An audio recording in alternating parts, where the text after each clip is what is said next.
a smile. Absolutely. And they're just wearing long sleeves, you know, for a reason. They're covering up their cuts. There is no real look to a cutter.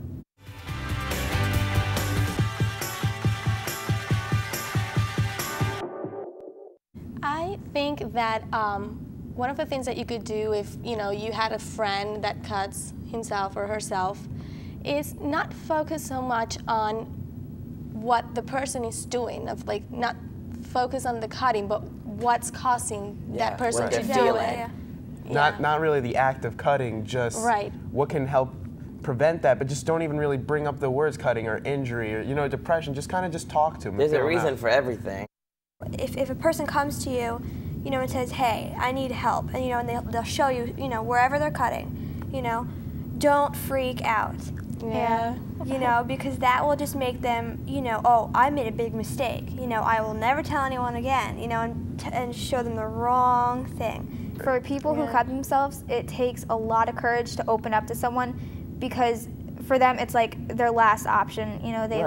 It's really, they're scared themselves. I mean, knowing it, I was scared, I wasn't intentionally trying to kill myself, but for me to try and tell someone, especially someone who's your best friend, you don't want them to look at you different. You still want them as a best friend. And I've had friends that found out about it and they just looked at me as a total different person, and it hurts because someone that you care so much about looks at you in a total different way just because you feel so empty inside. It hurts to know that you can't go to that person, and it just makes things worse. So if someone comes to you wanting to talk, just listen and be there for them. You can't, they're still human, they still have feelings. You can't look at them different.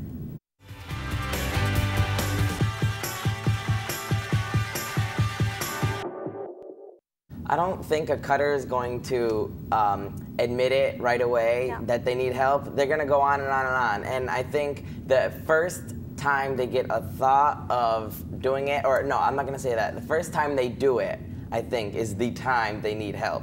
Yeah, that's what I was thinking that. I thought when I was thinking about it, I was thinking, well, when it gets to the point where they don't even know that they're doing it until it's done, that they need help. But that's, I think, where it's gone too far. I think if you notice someone starting to do it, that's when they need help before they But you won't. It escalates. You won't. If you feel like you have to talk to someone, go to your guidance counselor, because I know one of my friends got to the point where she went to the guidance counselor crying about me. And that's when I realized, I'm not only hurting myself, I'm hurting people around me too. What if they, absolutely say, "I don't need help, it's not your problem, stay out of it." That's where, the line, you have to say, "You know what? This is obviously very, very serious. I'm not their therapist. I'm not responsible for them. They're responsible for themselves, and they have to realize that. So I need to go and tell someone who can find them help." Christian made a powerful point in terms of how self-injury can become just like an addiction. Oftentimes you say to yourself, "I can quit," and find yourself unable to. And what about the shame that's usually associated with that whole injury issue? And the fact that most addictions, you develop a tolerance.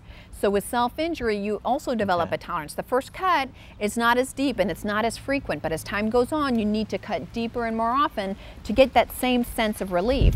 Justin's point about it affecting anyone of any age and any kind of appearance was also an excellent point. It's illustrated by Jackie, who's 28, and Taylor, who's 15. They shared their stories of self-injury with us.